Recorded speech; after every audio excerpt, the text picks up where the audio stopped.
इंसान की प्रवृत्ति लालच प्रवृत्ति की होती है और लालच में इंसान अक्सर अंधा हो जाता है।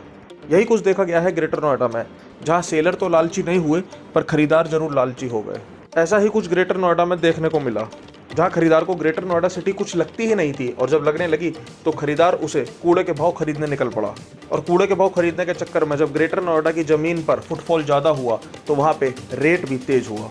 पूरी जानकारी के लिए वीडियो को पूरा अंत तक देखें।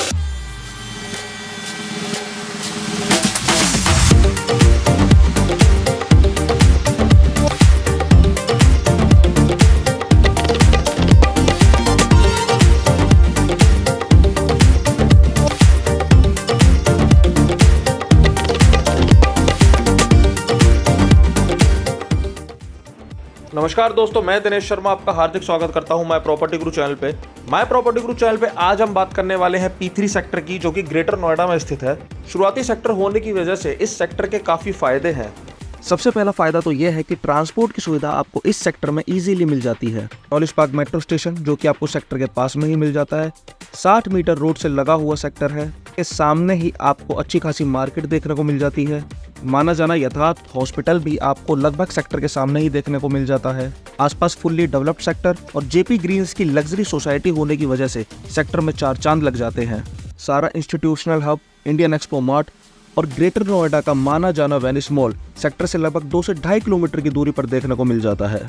साथ के साथ यह सेक्टर यमुना एक्सप्रेसवे और नोएडा ग्रेटर नोएडा एक्सप्रेसवे से डायरेक्टली कनेक्टेड है। सेक्टर के अंदर भी आपको मार्केट, मंदिर, स्कूल, बड़े बड़े पार्क, समुदाय भवन और हॉस्पिटल इत्यादि जैसी सुविधाएं देखने को मिल जाती हैं। और यह जो भी बात मैं आपको बता रहा हूँ, यदि आप ग्रेटर नोएडा सिटी से भली भांति परिचित हैं तो यह बात आपको अवश्य ही पता होगी, या फिर कभी एक समय में आप ग्रेटर नोएडा सिटी में आपने इन्वेस्ट करने के लिए या अपने रहने के लिए प्लॉट परचेज करने की सोची होगी, तो यह सारी बातों से आप जरूर अवगत होंगे। पर मुद्दे की बात यहाँ यह नहीं है कि यहाँ पर P3 सेक्टर में फैसिलिटी क्या मिल रही है। असल में मुद्दे की बात यह है कि यहाँ प्राइस क्या चल रहा है और आप लोगों की सोच यहाँ के प्राइस को लेकर क्या है। तो चलिए इसी की शुरुआत कर लेते हैं आप लोगों के ही कमेंट से। सबसे पहला कमेंट खोलते हैं। यहाँ पर अनिल कुमार गुप्ता जी कह रहे हैं, अभी इंतजार करो, रेट सस्ते होंगे। इसी चक्कर में 50 लाख की प्रॉपर्टी 1.30 पर पहुंच गई। समझदार वही है जिसने समय पर ले लिया। यहाँ सस्ता कुछ नहीं मिलेगा, सब बकवास है। सब दीपावली 2023 के बाद ग्रेटर नोएडा के किसी भी सेक्टर में 120 मीटर का प्लॉट 1.5 करोड़ से कम नहीं मिलेगा, मेरा ऐसा अनुमान है। तो अनिल कुमार गुप्ता जी, कमेंट करने के लिए आपका बहुत बहुत धन्यवाद। और दूसरी बात यह है कि जो आपका अनुमान है यह बिल्कुल सही है, और सही इसलिए है क्योंकि जब तक आप लोगों का फुटफॉल यहाँ पे कम नहीं होगा तब तक यहाँ के रेट कम नहीं हो सकते। यहाँ के रेट यहाँ की डेवलपमेंट ने नहीं बढ़ाए या यहाँ की फैसिलिटीज़ ने नहीं बढ़ाए, यहाँ के रेट आप लोगों के फुटफॉल ने बढ़ाए। डेवलपमेंट और फैसिलिटीज़ तो यहाँ वैसी ही हैं जैसी सन 2011 में थी, सन 2015 में थी, बल्कि आज की डेट में तो आप और ज़्यादा बदतर ही मानो। अगर आप ज़ू 1, ज़ू 2, ज़ू 3 में जाएंगे, वहाँ के विलास जब सेक्टर तैयार हुआ था तब काफ़ी खूबसूरत दिखते थे। आज की डेट में वह खंडहर है। अगर आप वहाँ पे विलास परचेज करते हैं तो आपको अच्छा खासा पैसा अपनी जेब से लगाना पड़ेगा। देखिए, ग्रेटर नोएडा एक दिल्ली NCR का पार्ट है। NCR मतलब नेशनल कैपिटल रीजन, और दिल्ली देश के 4 महानगरों में से प्रमुख महानगर है। दिल्ली में जब जनसंख्या का ओवरलोड हुआ तो सरकार ने यह डिसीजन लिया कि हम दिल्ली की सीमा का विस्तार करेंगे, जिसे दिल्ली NCR का नाम दिया जाएगा। हरियाणा की तरफ गुड़गांव को बढ़ाया गया और यूपी की तरफ नोएडा को। नोएडा के बाद ग्रेटर नोएडा और उसके बाद यमुना सिटी, जो अपने आप में बहुत बड़ा क्षेत्रफल लेके बैठे हुए हैं। जिस जेवर एयरपोर्ट का लॉलीपॉप दिखा के ग्रेटर नोएडा की प्रॉपर्टी को इतना तेज रेट पे बेचा जा रहा है, यकीन मानिए उस जेवर एयरपोर्ट का तो ग्रेटर नोएडा से कोई लेना देना ही नहीं है, क्योंकि ग्रेटर नोएडा के पास अपने खुद के फीचर्स बहुत हैं। क्योंकि ग्रेटर नोएडा एक बहुत बड़ा एजुकेशनल हब है, एक प्लांट सिटी है, एक बहुत सिस्टमेटिक वे में तैयार किया गया बहुत ही प्यारा शहर है, और सबसे खास बात यह एक आम आदमी, मिडिल क्लास के लिए बनाया गया शहर है, जिसे मिडिल क्लास को मद्देनजर रखते हुए ही तैयार किया गया था। तो जेवर एयरपोर्ट का लॉलीपॉप दिखा के ग्रेटर नोएडा की प्रॉपर्टी को बेचने की ऐसी कोई खास जरूरत नहीं है, क्योंकि ग्रेटर नोएडा अपने आप में काफी फीचर्स रखती है। लेकिन वो सारे फीचर्स अपकमिंग हैं, क्योंकि ग्रेटर नोएडा के पास जितनी भी कमर्शियल बेल्ट है उसमें से 60% से ज्यादा भी खाली ही पड़ी है। 130 मीटर रोड पर जितनी भी कमर्शियल बेल्ट है वो भी रनिंग तो छोड़िए, ऑपरेशनल भी नहीं है। कंपैरेटिवली बात करें तो ग्रेटर नोएडा का वॉल्यूम या ग्रेटर नोएडा का जो आयतन है, टोटल वर्ग किलोमीटर जो है वो 380 वर्ग किलोमीटर है, और यमुना एक्सप्रेस वे का लगभग 3000 वर्ग किलोमीटर। यमुना एक्सप्रेसवे का क्षेत्रफल ग्रेटर नोएडा से 8 गुना ज़्यादा है। तो आप अंदाज़ा लगा सकते हैं कि यमुना एक्सप्रेसवे को प्रॉपर सिटी का रूप लेने में अभी कितना समय लगेगा। यमुना एक्सप्रेसवे पे अनुमानित समय जो कि आखिरी चरण का कंप्लीट होने का है वो है सन 2050। पहला चरण समाप्त होने का सन 2031। अभी तो नोएडा सिटी ही पूरी तरीके से नहीं भरी। नोएडा सिटी के अंदर ही काफ़ी अभी ऐसे सेक्टर हैं जो काफ़ी खाली हैं। काफ़ी ऐसी लैंड है जो अथॉरिटी ने अभी यूज़ में लेनी है। उसके बाद ग्रेटर नोएडा का नंबर आता है। ग्रेटर नोएडा के जो पीछे के सेक्टर हैं वो काफ़ी खाली हैं। कमर्शियल बेल्टें सारी अभी खाली ही पड़ी हैं, क्योंकि रेजिडेंशियल पार्ट में स्टार्टिंग में सभी पहले इन्वेस्टर ही घुसे थे, फिर सरकारी ऑफिसर, आर्मी ऑफिसर, जिन्होंने अपने रिटायरमेंट के बाद रहने का प्लान किया था, जो आज की डेट में वहाँ घर बनवा भी रहे हैं। एक सच्चे बहुत बड़े यूट्यूबर हैं जिन्होंने बहुत अच्छी वीडियो बनाई ग्रेटर नोएडा की, लोगों का आकर्षण ग्रेटर नोएडा की तरफ खींचा। की वीडियो की वजह से काफ़ी फुटफॉल ग्रेटर नोएडा की तरफ आया। बस वहीं से ब्रोकर्स और डीलर्स को एक कॉन्फिडेंस मिला और उन्होंने वहाँ पे प्रॉपर्टी होल्ड करनी शुरू करी। सोचते हैं कि एक एक सेक्टर में इतने इतने प्लॉट है, सारी कैसे होल्ड कर लेंगे, तो हर कोई बेच भी नहीं रहा। आप यकीन मानिए, हर कोई बेच भी नहीं रहा जो सारी होल्ड करेंगे। मान लीजिए किसी सेक्टर में 800 प्लॉट हैं, तो 800 के 800 बिकने के लिए नहीं आते, 10 या 15 की रेशो रहती है। वो 10 या 15 जो प्लॉट होते हैं वो भी कम से कम 10 या 15 डीलरों के पास ही जाते हैं। फिर वो 10 और 15 डीलर अपना मार्जिन रखते हैं या फिर कुछ भी किसी भी तरीके से, तो वो डीलर्स उन प्रॉपर्टी को होल्ड करके रखते हैं और आगे अच्छे दामों पर बेचते हैं। अब जाहिर सी बात है, 800 प्लॉट में से अगर 15 प्लॉट 80 लाख के 1 करोड़ पर बिक जाएंगे, तो बचे हुए 780 प्लॉट के मालिक भी यही सोचेंगे कि हमारे भी 1 करोड़ में ही बिके। वो फिर 80 लाख में बेचना नहीं चाहेंगे। इसी तरीके से ग्रेटर नोएडा का रेट उठा है। इसके अलावा ग्रेटर नोएडा का रेट उठने में कोई दूसरी वजह नहीं रही, और ग्रेटर नोएडा के जो इन्वेस्टर यमुना एक्सप्रेसवे की तरफ इन्वेस्ट करना चाह रहे थे और उन्हें जल्दी ही रकम पकड़नी थी, तो उन्होंने 80 लाख में भी अपनी इन्वेंट्री बेची है।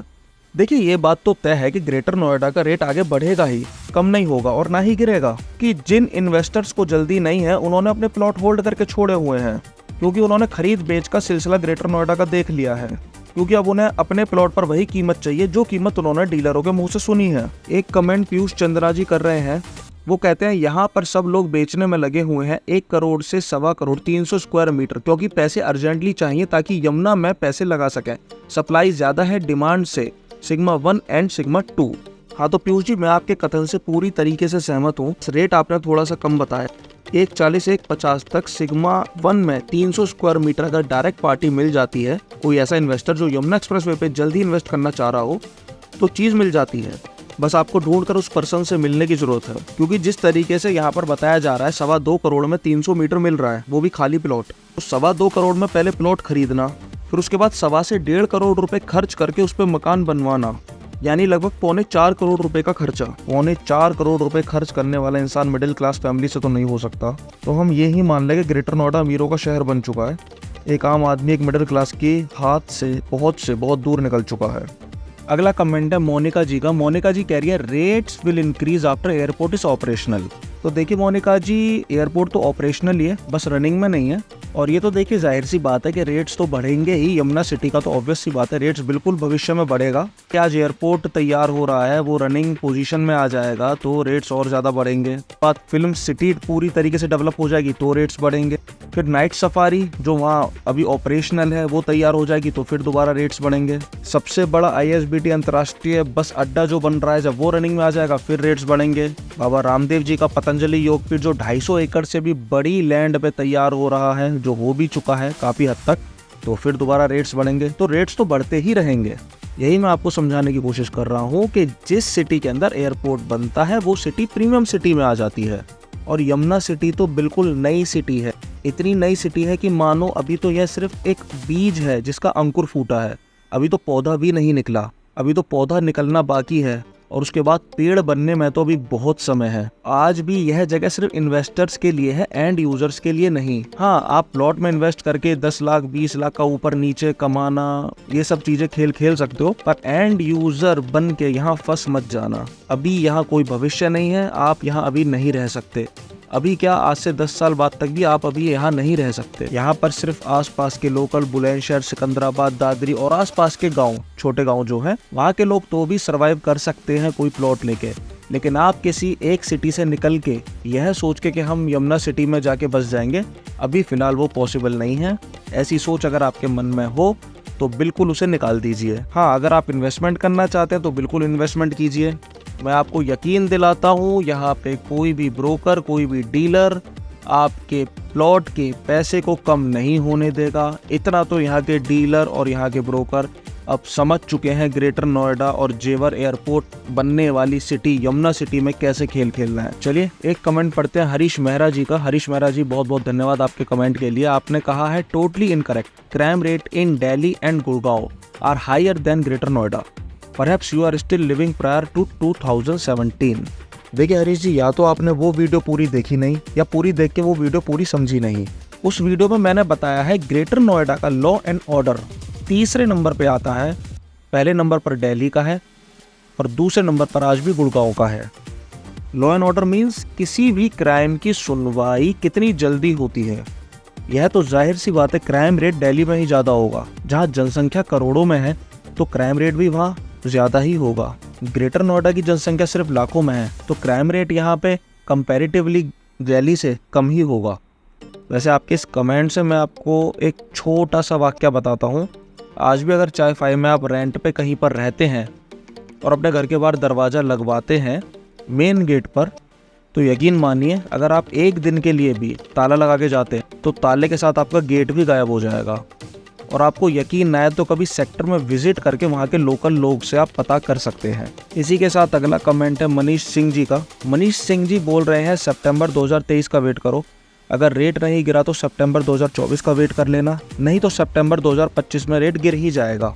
मनीष जी, आपके लिए ही मैंने वीडियो के स्टार्टिंग में एक चीज़ बोली थी कि मनुष्य की जो प्रवृत्ति होती है वो लालच प्रवृत्ति की होती है और इसी प्रवृत्ति की वजह से मनुष्य कभी उभर नहीं पाया। आप यकीन नहीं मानेंगे, आपका तो खैर मुझे नहीं पता, पर बहुत से लोग ऐसे हैं जो 42 लाख रुपए में ज़ू 1 में खरीदने के लिए 120 मीटर का विला निकले थे जब रेट 62 लाख रुपए था। 62 लाख रुपए में उन्हें नहीं खरीदना था, उन्हें 42 में खरीदना था। जब रेट 75 लाख रुपए हो गया तब उन्हें 62 लाख में खरीदना था। जब रेट 85 लाख हो गया तब उन्हें 75 लाख में खरीदना था। आप समझ रहे हैं मैं क्या कह रहा हूँ? आज की डेट में 1 करोड़ और 1 करोड़ प्लस रेट है, पर उन्हें खरीदना 85 लाख में है, 90 लाख में भी खरीदना है। तो यही बात है कि मनुष्य की जो प्रवृत्ति होती है वो लालच प्रवृत्ति की होती है। अपनी प्रवृत्ति की वजह से ही वह खुद धोखा खाता है और हमेशा दोष दूसरे को ही देता है। बिल्कुल ग्रेटर नोएडा के प्लॉट के जितने भी बड़े प्लॉट हैं उनके रेट नीचे आते, पर एक ही प्लॉट 300 मीटर का 3 लोग खरीदने के लिए बैठे हैं, 2 बेचारे 1 नंबर का पैसा कमाने वाले और 1 ब्लैक मनी वाला। 85 लाख के प्लॉट की कीमत 1.15 पे जाके पहुंची, पर ब्लैक मनी इन्वेस्टर ने उसे 1.40 पे खरीदा और पूरे सिग्मा 1 में rate 300 metre square metre plot का सिर्फ 1.40 ही बन के रह गया। 1.40 से फिर वह ऊपर ही गया, नीचे नहीं आया। तो आप समझ रहे हैं कि आज भी ग्रेटर नोएडा में इन्वेस्टर्स ही ज़्यादा हैं, इतने एंड यूज़र्स नहीं हैं। चलिए वीडियो को ज़्यादा लंबी ना करते हुए आपको P3 की भी थोड़ी सी जानकारी दे दें। यहाँ पर आपको 3 साइज़ के प्लॉट मिल जाते हैं, 200 मीटर, 120 मीटर, 80 मीटर, लगभग लाख रुपए मीटर का आपको यहाँ रेट मिलता है। 200 मीटर का आपको लगभग 2.25 करोड़ का प्लॉट यहाँ पे मिल जाता है। 120 मीटर और 80 मीटर आप 1 लाख रुपए पर स्क्वायर मीटर लेके चलिए। देखिए यहाँ के लिए पूरा जस्टिफाई रेट है क्योंकि पूरा डेवलप सेक्टर है, दूसरा कि मेट्रो स्टेशन के बिल्कुल पास में है और काफ़ी पुराना सेक्टर होने की वजह से अच्छे खासे तरीके से ऑक्यूपाइड है। 200 मीटर प्लॉट पे आपको थोड़ी ऑक्यूपेंसी कम मिलेगी, बाकी 120 और 80 मीटर आपको अच्छे खासे फुल्ली तरीके से आप ऑक्यूपाइड ही मानिए। सेक्टर के अंदर भी आपको सुख सुविधाओं की सारी चीज़ें मिल जाती हैं, आसपास आपको स्कूल और हॉस्पिटल भी देखने को मिल जाते हैं। आप एक चीज़ का ध्यान रखिए, अगर आपको अच्छी और सही डील करनी है तो जिसके नाम रजिस्ट्री है सिर्फ उसी के नाम से ही डील करिए। बाकी की जानकारी अगली वीडियो में लेकर आते हैं। वीडियो बहुत ज़्यादा लंबी हो गई, इस वीडियो को यहीं समाप्त करते हैं। इसी तरह की वीडियो को देखने के लिए माय प्रॉपर्टी गुरु चैनल को जरूर सब्सक्राइब करें। अब आपसे विदा लेते हैं और मिलते हैं बहुत जल्द। धन्यवाद।